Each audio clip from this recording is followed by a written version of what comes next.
No. Yeah, good. Well, it's Georgios. So, thank you very much for attending this last session of the conference, not being on the beach. We can go tomorrow there. So my name is Georgios Boulis. I'm from the TU Wien, the Vienna University of Technology. And together with my colleagues, I am from the Industrial Building and Interdisciplinary Planning Department. And we have done this work together with colleagues from the Energy Systems and Thermodynamics Department and Computer-Aided Automation. So the title of this paper is From BIM Models to Integrated Energy Efficiency Applications for Industrial Facilities. And why we are looking at this field is because, as you might know, we are now in the last few years. It's happening what we're in the German-speaking area. It's called like the fourth industrial revolution, Industry 4.0, and that has to do with the efficient use of available resources during manufacturing, identification of potential savings during different processes in the smart factory, let's say, and how we can profit from finding synergies of different areas that until now were regarded, so to say, autonomously. And in order to do so, we are applying cyber-physical systems for an integrated analysis of this complexity, and we are trying also with simulation-based approaches to suggest optimization procedures. And in having this in mind, like the TU Wien has launched a flagship Austrian research project called Balanced Manufacturing with quite a large consortium. And from the academia, there are different institutes and departments of our university together with industrial partners and development partners. And there are some information, you can find more information for the project in our website. But I will also try to describe you a bit what it's about. Like our project goal, the main goal is the development of a simulation-based toolchain for monitoring, predicting, and optimizing the energy and resource demands of manufacturing facilities under the consideration of four success factors, that is time, costs, quality of the product, but also CO2 emissions. So with BAMA, so balanced manufacturing, BAMA, we want to combine, if we say this is like the facility, it looks like a Greek temple, but it's not the idea. The idea is that we have four different main regions and parts. We have the machines, the machinery and production line, like the blue column. The red column is the energy systems that are present in such facilities. Then it's the building itself, like there is a space where all this is happening, and then we have the logistics and production management that connects all the things that are happening in and outside the facility. So in order to break down this complexity, we have thought of the cubes concept.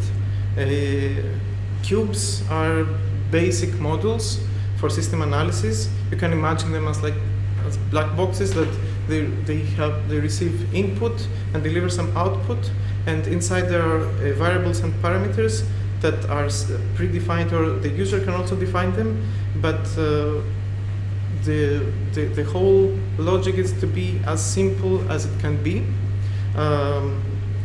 They have defined boundaries, interfaces, and physical behavior.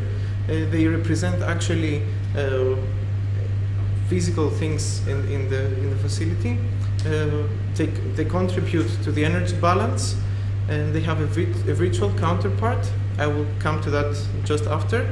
And these virtual cubes consist of simulation or data models from measurements. Just to get the idea, is like until now, if you see on the left side, in order to size, like to have this energy balance or cost balance, we see a small system like an air compression to manufacturing machines, and then waste or products that come out. The costs are regarded for the whole system, maybe then energy for the compression, then for the machines all together. Time is relative. So what we're trying to do is get to analyze this procedure and find the essential steps where is happening something, and then define the cube there. So our tool chain would have, like on the bottom of this graph, we have like the physical, the production facility, the reality. We have energy, material flows in the factory from the different categories, and then through a monitoring system, we can transfer such monitoring data to a virtual world, like that's actually the virtual system of the physical system. There we can run simulations, and through optimization algorithm based on the needs or the optimization strategy defined by the user or the facility management, we can provide suggestions to the operator of the management, of the energy management, for example, or production line management of the facility, for a more efficient use, more efficient schedules, or more efficient use of resources. And we have like these three parts. We have the BAMA monitoring part, BAMA prediction, BAMA optimization. The cubes are, it's an integrated hybrid approach, because as I said, we are trying to combine in one simulation environment discrete and continuous flows, discrete energy,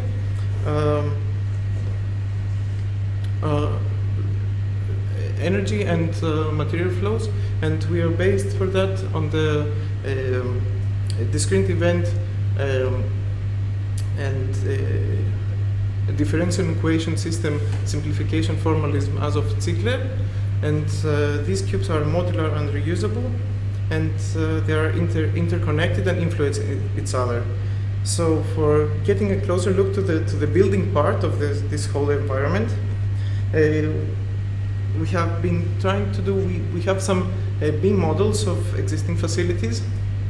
This is from a partner of the project. And we try to actually get information from the building and to use it in our like cubes world. The problem is that such BIM models are not designed for energy simulation modeling, and we need to do a simplification process.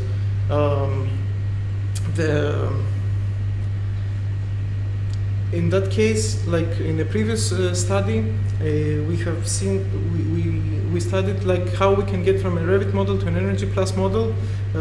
We used GBXML export and through SketchUp to put it into Energy Plus.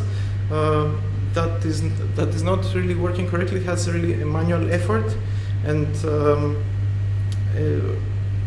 generally it's like quite a tiring procedure. However, also such a simplified model, like from a 113 room stamps from the architectural BIM model, we needed only 22 thermal zones for the BEM model.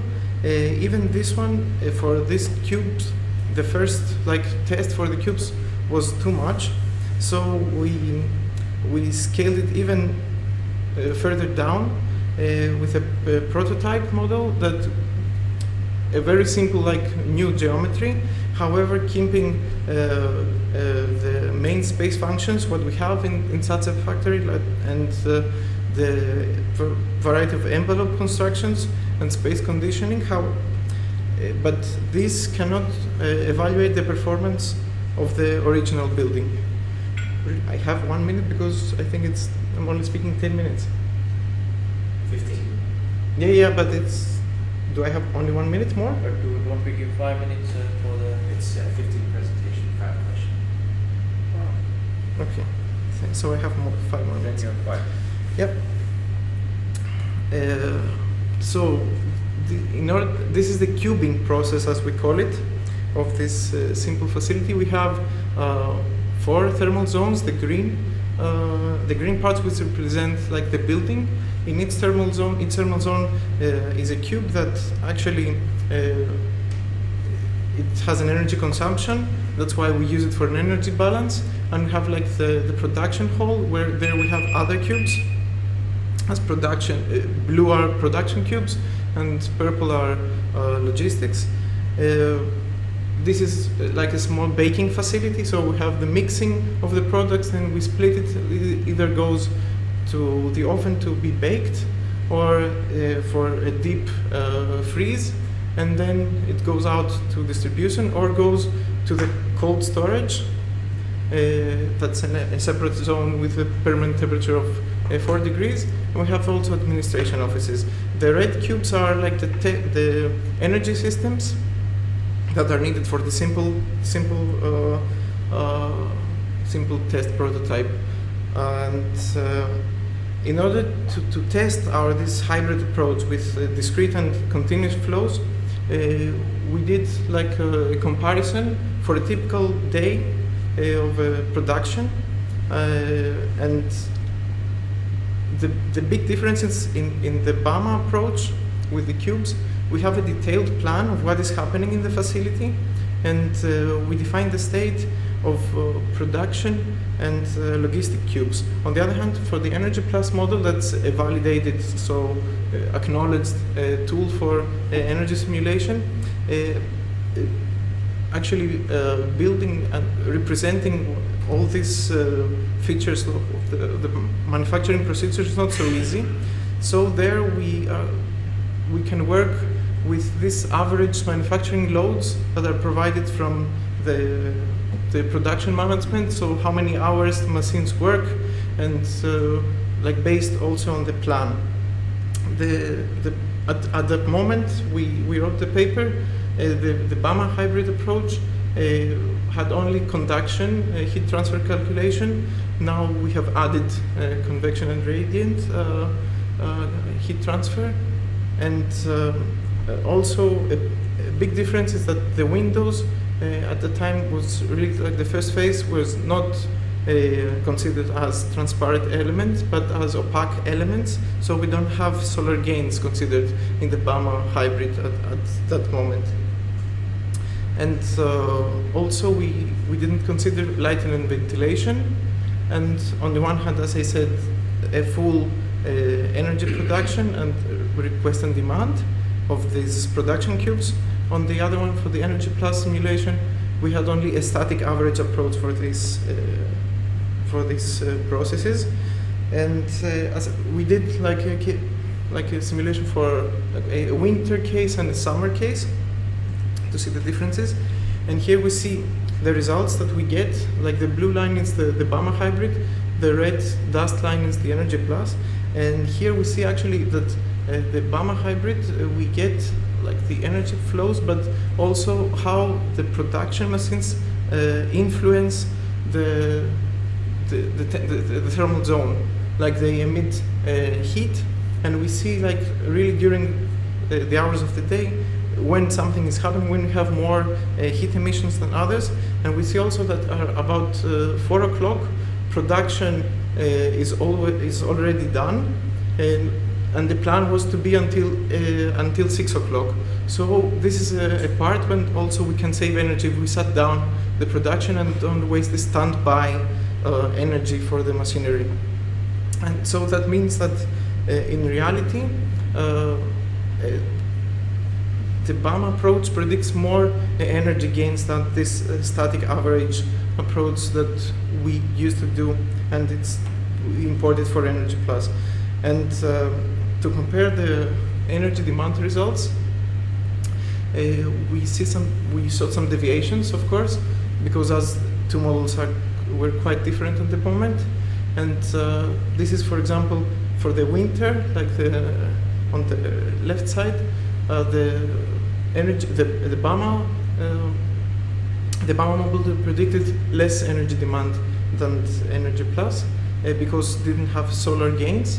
And for the summer, we see that also heating demand is there. Energy Plus, there is no heating demand because there is heating demand for the oven. So to time up, what we have, it's, I will jump to that. We have information from the beam model. We saw that it is possible to have both a discrete and continuous event simulation. And what we want to do is to automate this export from beam to our tool and apply and validate that on real case studies with our project partners and try to implement this in the automatization systems. Thank you very much.